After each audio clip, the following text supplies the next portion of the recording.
Dear all, please welcome at our first symposium on methodology and artistic research. This event is organized by Brussels Arts Platform, the Royal Institute for Theatre, Cinema and Sound, Koninklijk Conservatorium Brussel, University of Brussels, University of Hasselt, and Beekselmead School of Arts, Hasselt. My name is Bert Willems, Head of Research at Beekselmead, and today we are exploring a rather strange combination of two specific concepts.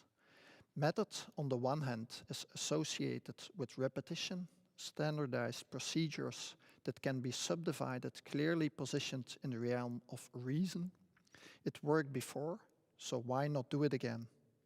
Art, on the other hand, is associated with uniqueness, indivisible ways of being, clearly positioned in the realm of intuition. Creativity is breaking rules. In the light of these associations, you can imagine that some people were worried when being asked to combine these two concepts. But back then, we all started to do this, thinking about methodology and artistic research. And based on these experiments and their further implementations in specific research policies, we are happy that we are all able today to say something meaningful about it. So let us start. I hope you could all find the program of the day. If not, you can find it on the website of Brussels Art Platform. First speaker of today is Joost Vanmaele from Dochartes. He will start introducing the topics at hand and framing the concepts. Then there will be 4 panel discussions, each diving into a specific methodology commonly used in artistic research. These sessions are moderated by Kathleen Koessens, Klaas Tindemans, Nele Wijnands and Arne de Winde. And after those 4 sessions, at the end of the day, Pascal Gielen and Esther Van Rooij will wrap up the day based on their experiences. If there are questions,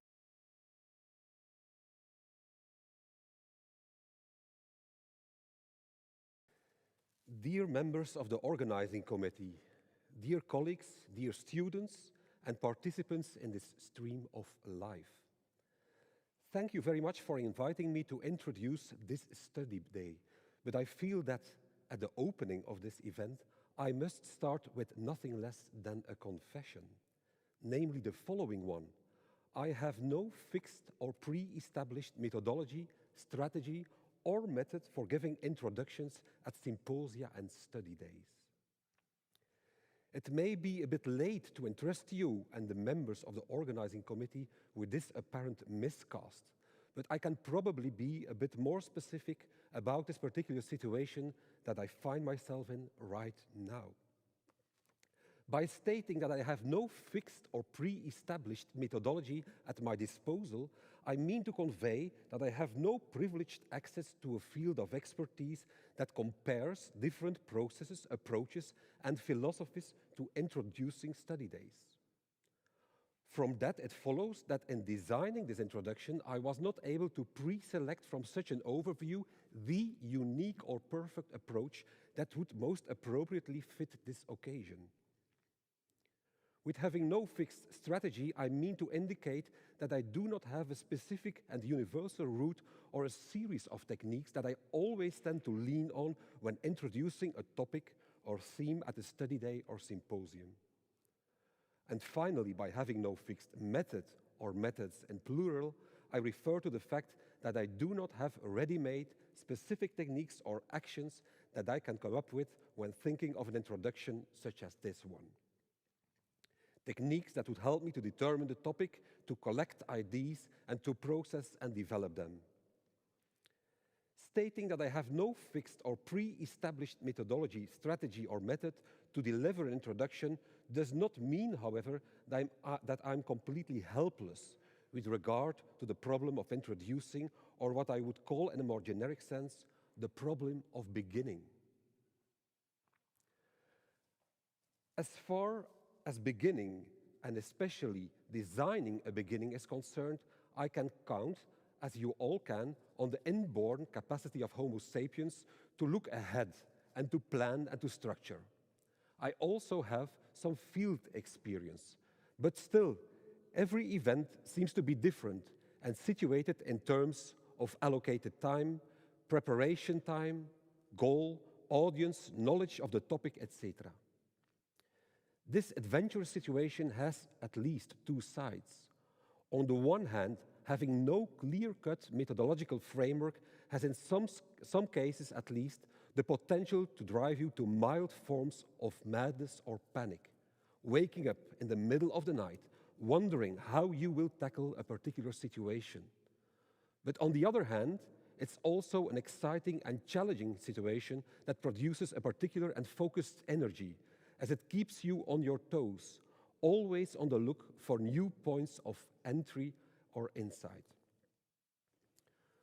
Following this confession, it will probably come as a relief to the conveners of this study day that I have already started talking, and that although I have no fixed or pre-established ideas on methodology, strategy, and the use of specific methods in delivering an introduction, I gradually, over the past days, even weeks, developed a sense of direction and a sense of purpose, which resulted in some particular choices, which I will now share with you. On the level of methodology, I was drawn to the postmodern and critical voices in the discourse on methodologies and research that contend that the concept of an introduction is in se already a problematic one, since it seems to imply a fixed beginning. An introduction is a first step in a certain direction that already implies a conclusion of some sort and involves forms of domination, a dux, leading the way, opening doors, and by that, closing others. The notion of a transduction came to mind as an alternative perspective, a transduction between past, present, and future on a topic that comes from elsewhere and embarks at any point upon unforeseeable futures. As far as strategy is concerned, inspiring models can be found in ancient sources, and there are also more contemporary guides that relate to writing or public speaking and how to introduce a topic. But in terms of strategy and in the light of a transductive perspective, I was drawn towards more recent insights, including topic modeling, discourse analysis, and grounded theory, where concepts, ideas, forms of delivery, and attractors surface bottom-up from a deep analysis of a variety of texts. Finally, and regarding the concrete method of gathering and developing content that could be a transduction between past, present, and future, I started to collect and to read. I took the brief text that announces this event as a point of departure. But reading also included rereading materials that I produced before and exploring new texts that seemed to relate to the specific theme of today's gathering. I chose writing as a method for developing the ideas for this transduction. It's not something that I do very often. I tend to construe my talks on the basis of keywords, but writing to me is a special way of thinking, experimenting, and rethinking. By its extension in time, it yields other outcomes than habitual, responsive, or improvisational thinking. I realize that this transduction or introduction on a transduction may have grown slowly out of proportion by now. But this confession leaves us with some preliminary vocabulary and possible orientations with regard to methodology and method. Firstly, having a sense and need for method is not something that exclusively relates to academic or artistic research. Using, finding, exploring, or actively construing pathways that lead us to known or unknown territories is more of a natural kind that applies to various terrains of action and is closely tied to the capacity of cognitive planning that biologists, by the way, also detect in other animals than the Homo sapiens. Secondly, whereas acting with a certain plan in mind is quite natural, thinking about methods and methodology is maybe not so common and probably only the case in situations where one has certain goals, questions in view that are contained within a specific and intentional project. Thirdly, thinking about and selecting methodical elements is an activity with consequences. The choice for a certain methodical design, an open one or a closed one, be it in the context of introducing study days or in the context of conducting research, yields different potential outcomes, and thus it can be worthwhile to find out and be aware of a particular position in all of this. If I had taken Quintilianus' lead, for instance, for designing this introduction, the outcome would have been quite different, I guess. Fourthly, and finally, for now at least, having no fixed or pre-established ideas on methodology, strategy, and methods means that these elements can and need to take form or emerge in the course of action. At a certain point, forcing you even to come up with new concepts, such as a transduction, for instance, in order to bring a dedicated project forward in a meaningful way.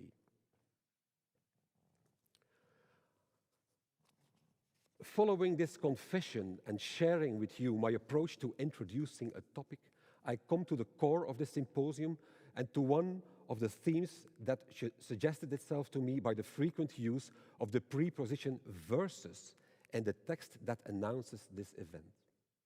Artistic versus a discursive methodology, productive versus reflective research.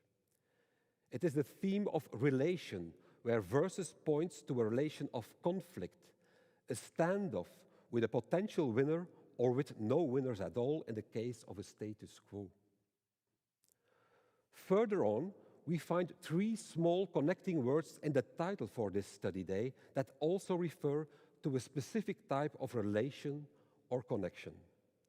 Though this be madness, yet there is method in it. In the Oxford English Dictionary, though in combination with yet is defined as an adversative particle expressing that relation of two opposed facts or circumstances in which the one is inadequate to prevent the other, and therefore both concur, contrary to what might be expected. This comes close to what we would call a contradictio in terminis, an apparent but not a real contradiction, a relational situation where one cannot do without the other.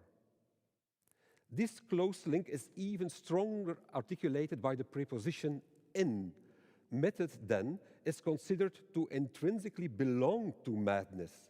It is a relation of a close belonging and embeddedness. We are all familiar with the fascination that artistic research, a concept that does not include in se a specific relational link or preposition, seems to have with exploring small words that could shed light on the connection between the world of art and the one of academia. Research on, for, in and through the arts are all options that have been extensively examined in the past. This relational struggle between art and academia is not new, of course. In antiquity, forms of madness and divine inspiration, such as enthusiasmos, mania, or phantasmata, were considered as routes or methods that gave poets privileged access to the world of the muses and original ideas.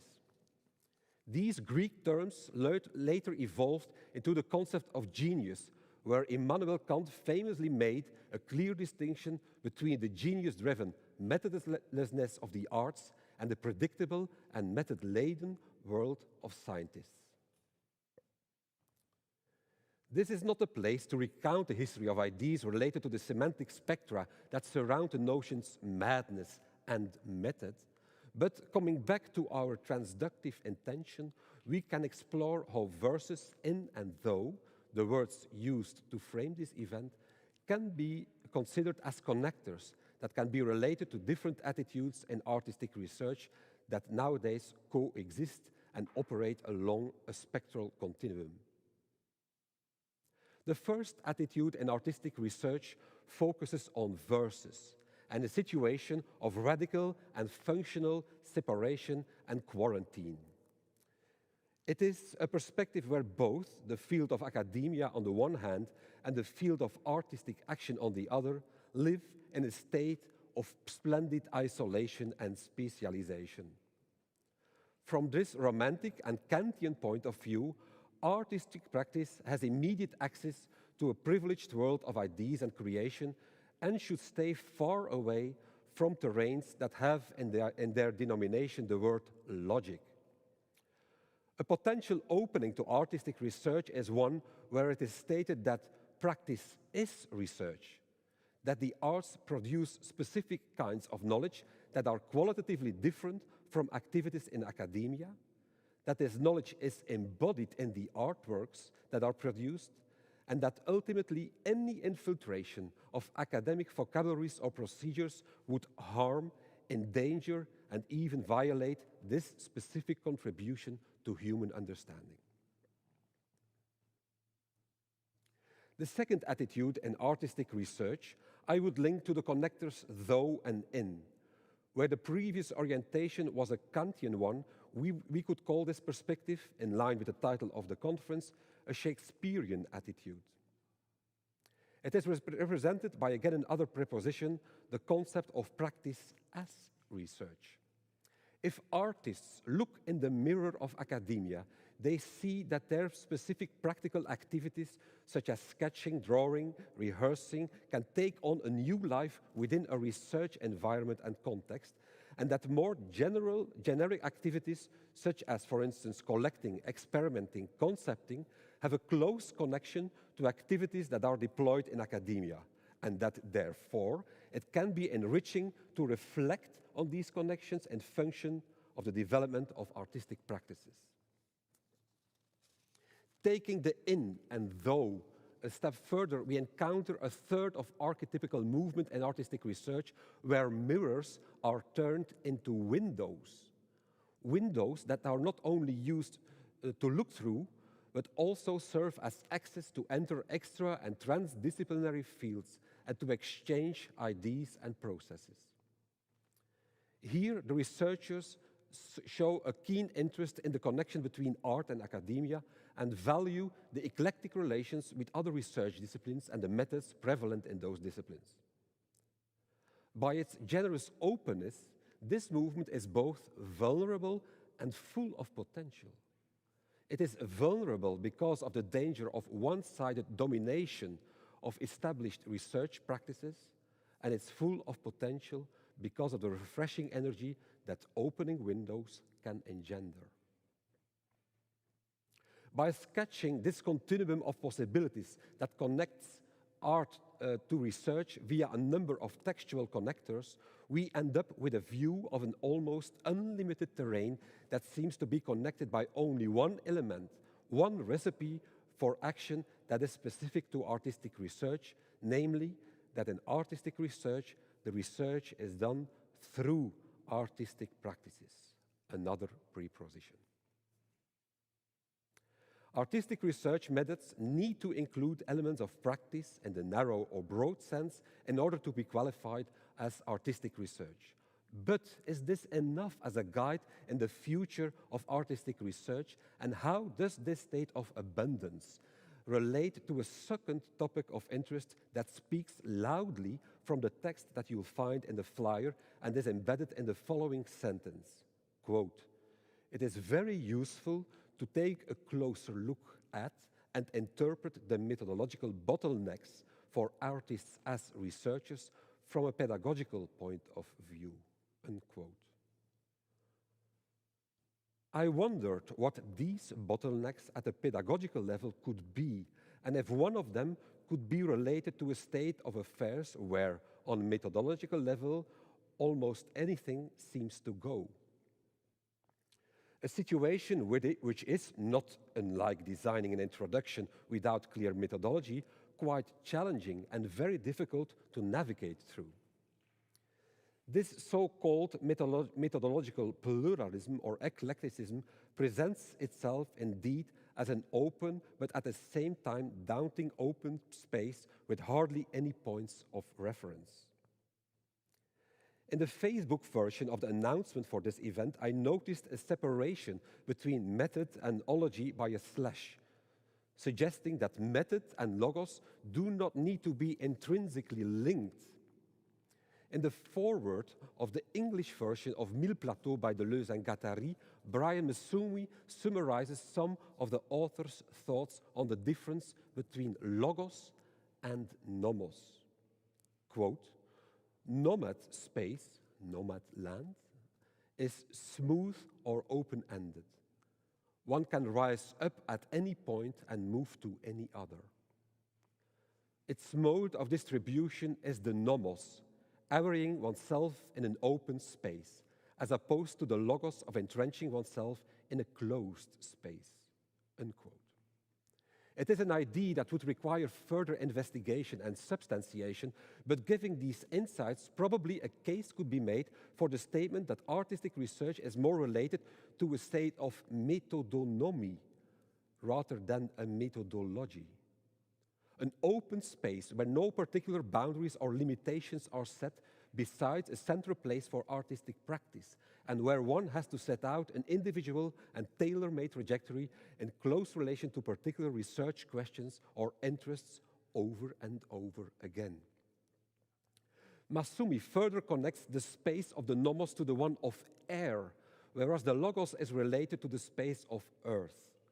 But again, the question prompts itself: how to behave or array oneself then in such an open space, starting anew over and over again, with the danger of losing track or getting lost.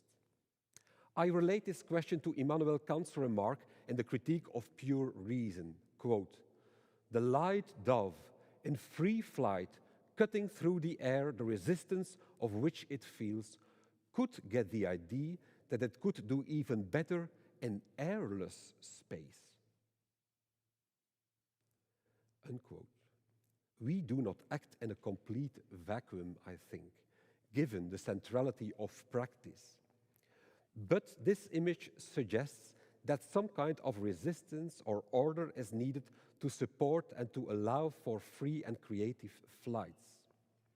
Paulo de Assis and Falk Hübner have both proposed such frameworks, each with specific attention for elements of emergence. Their ideas can be consulted in the framework article that opens the thematic issue on methodology in Forum Plus.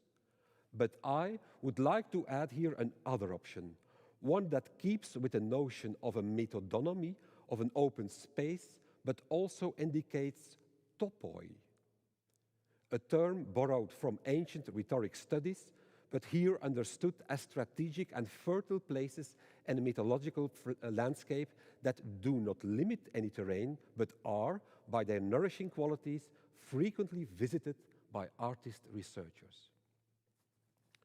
A first topos then focuses on creation and experimentation and is related to the concept of the creative artist.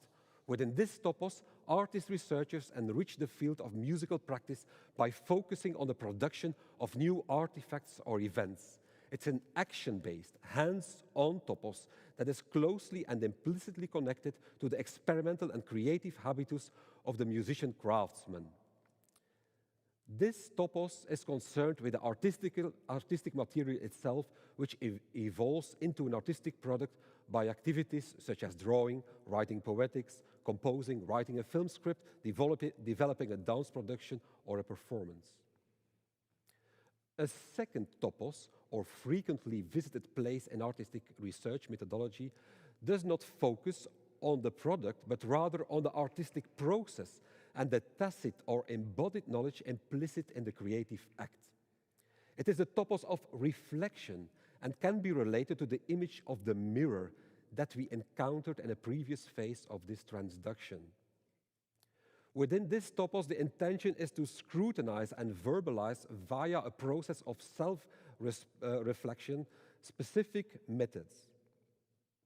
These methods linked to reflection are activities such as thinking, imagining, conceptualizing, writing, modeling, developing, questioning, integrating, formulating critique, articulating, reflecting in acting. A third topos focuses on the exploration of new sources of information as a basis for further artistic reflection and experimentation. It prioritizes an outward look and explores the information galaxy for locating potentially relevant insights to then translate these into an artistic discourse and practice. It is the topos of the window, or the bee, as stated by Francis Bacon in the New Organon. Quote, the bee, takes material from the flowers of the garden and the field, but it has the ability to convert and digest them. Concrete actions on the level of method here are reading, surveying, interviewing, collecting, asking, inquiring, observing, auditing. The perspective of topoi is one that Aslog Nurnes advocates in an article dating from 2006, where she adds that artistic research is not about staying with one topos, but about traveling in a space and as such connecting various outlooks and engagements with a field of interest.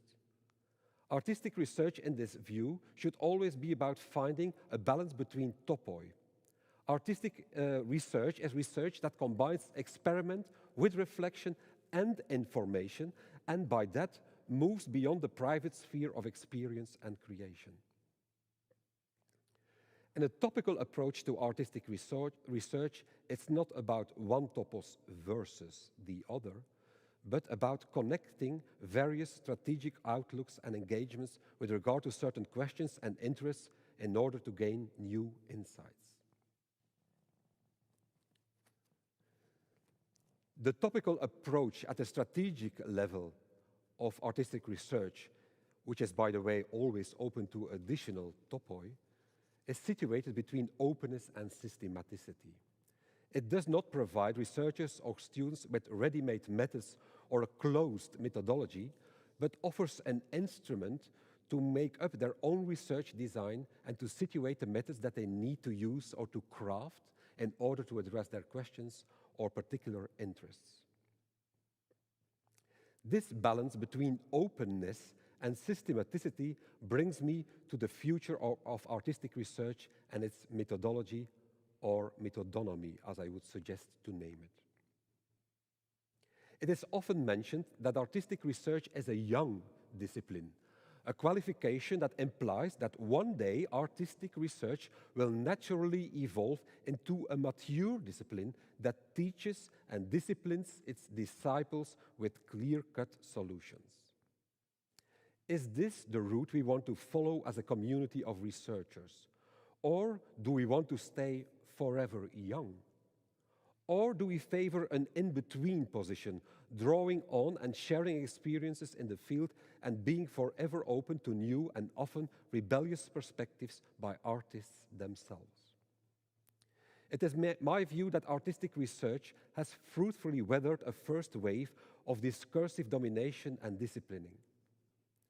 Whereas in its beginnings, the discourse was dominated by ontological questions formulated by theorists and specialists in philosophy and epistemology, we now see the emergence of a meta-practical discourse that is generated and owned by artist researchers themselves and pragmatically supported by interesting practices.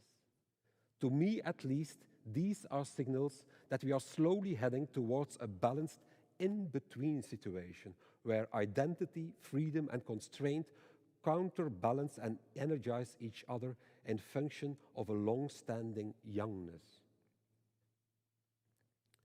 I started this transaction with a generic problem of beginning, and we now arrived at a problem of continuation and are heading for the problem of concluding or ending. As far as continuing is concerned, I'm very much looking forward to the panel discussions that lay ahead of us today and that touch upon practical themes that, in my view, can easily be connected to the framework of topoi. In artistic research, an archive, for example, is not just a pile and source of information. It is linked to experimentation by the way artists perform and imagine archives and transpose them into new contexts. And it is linked to the topos of reflection by the way archives think on embodied practices and environments.